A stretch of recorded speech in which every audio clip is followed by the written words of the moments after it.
wabarakatuh. Sahabat sekalian, kembali lagi dalam program Pintar Hukum. Pada kesempatan kali ini, insya Allah pada kesempatan video kali ini kita akan membahas tentang yakni apa itu perbedaan cerai gugat dan cerai talak. Mungkin di masyarakat saat ini yang diketahui hanyalah cerai perpisahan dalam sebuah perkawinan.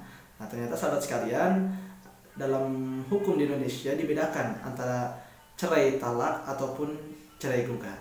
Nah, lalu sebuah perpisahan dalam perkawinan dapat ataupun perceraian dapat terjadi karena tiga hal. Yang pertama karena kematian, yang kedua karena perceraian, dan yang ketiga karena putusnya di pengadilan. Nah, oleh karena itu, sahabat sekalian, bahkan diatur juga dalam kompilasi hukum Islam disebutkan bahwa putusnya perkawinan yang disebabkan karena perceraian dapat terjadi karena talak atau berdasarkan gugatan perceraian. Nah, oleh karena itu sahabat sekalian, kita akan membahas nih apa sih bedanya cerai gugat dan cerai talak. Cerai talak dan cerai gugat merupakan sebuah aturan yang diberlakukan khususnya untuk warga negara yang beragama Islam. Nah, tepatnya dilakukan di pengadilan agama. Nah, lalu apa perbedaan antara cerai gugat dengan cerai talak? Cerai talak merupakan sebuah proses perceraian dengan gugatan diajukan oleh istri terhadap suami untuk memutuskan hubungan perkawinannya. Nah, sahabat sekalian, ketika seorang istri ingin memutuskan hubungan perkawinannya, maka dilakukanlah cerai gugat di pengadilan agama, yang mana dilaporkan ataupun diajukan gugatannya di tempat daerah kediaman istri. Misalkan istrinya orang Bandung, maka dilakukan di Pengadilan Agama Bandung. Nah, lalu apa yang dimaksud dengan cerai talak? Nah, cerai talak sendiri merupakan sebuah proses perceraian yang diajukan oleh suami terhadap istri untuk memutuskan hubungan perkawinannya. Nah, jadi cerai talak dilakukan oleh suami untuk memutus hubungan perkawinannya dengan istrinya yang diajukan ke pengadilan agama. Nah, ketika seorang suami ingin mengajukan cerai talak, maka harus dilakukan di tempat kediaman ataupun daerah si istri. Jadi meskipun tadi kalau istri tadi dia lakukan di tempat istri, dan ketika suami ingin mengajukan cerai talak maka harus juga di tempat daerah kediaman istri di pengadilan agama. Baik sahabat sekalian, selanjutnya sebuah perkawinan yang dilakukan oleh suami istri semestinya ingin dijalin untuk bisa terus bertahan hingga akhir hayat. Nah, namun ternyata tidak sedikit kita temukan banyaknya perceraian ataupun perpisahan perkawinan. Padahal Allah Subhanahu wa taala tidak menghendaki ataupun tidak menyukai dengan perceraian.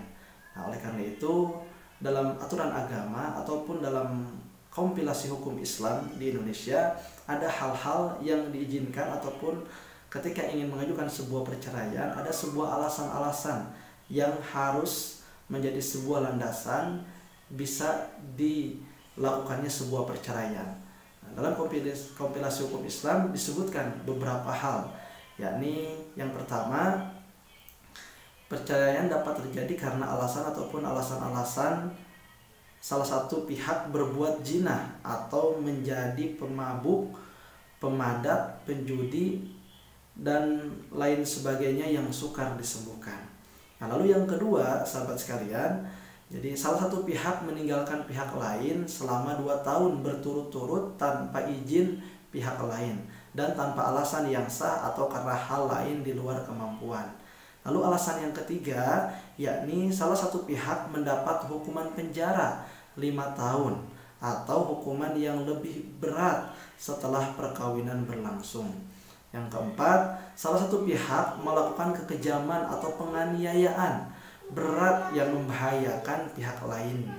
Nah, yang kelima, salah satu pihak mendapat cacat badan atau penyakit dengan akibat tidak dapat menjalankan kewajibannya sebagai suami ataupun istri.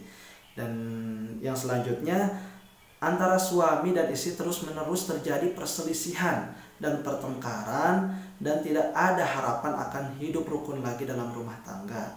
Selanjutnya, suami melanggar taklid talak ya, yang biasa disebutkan ketika dalam akad nikah ya. Lalu selanjutnya yang terakhir, peralihan agama atau murtad yang menyebabkan terjadinya ketidakrukunan dalam rumah tangga. Ini disebutkan dalam pasal 116 kompilasi hukum Islam. Nah, sahabat sekalian, ada sekitar 8 hal yang menjadi alasan sehingga bisa diajukannya sebuah perceraian, cerai gugat ataupun cerai talak antara seorang suami istri yang ada khususnya aturan di Indonesia. Nah, lalu perbedaannya apa lagi? Perbedaan salah satu diantaranya apa? Ketika seorang istri melakukan gugatan perceraian, lalu masuk persidangan, diproses, lalu putus dihasilkan dari proses persidangan tersebut, maka sudah selesai perkaranya sehingga suami istri tersebut sah untuk bercerai. Nah, beda ketika seorang suami yang melakukan cerai talak di pengadilan agama setelah proses persidangan dan adanya putusan hakim yang berkekuatan hukum, maka si suami harus ikrar mengucapkan cerai talak terhadap istrinya. Nah, paham kan sahabat sekalian ya? Jadi perbedaan cerai talak ataupun cerai gugat yang ada di Indonesia khususnya untuk umat muslim. Nah, mudah-mudahan video ini bermanfaat dan bisa menjadi wawasan baru untuk kita semua. Terima kasih banyak, itu saja mungkin yang bisa saya sampaikan. Mohon maaf kurang lebihnya. Wassalamualaikum warahmatullahi wabarakatuh.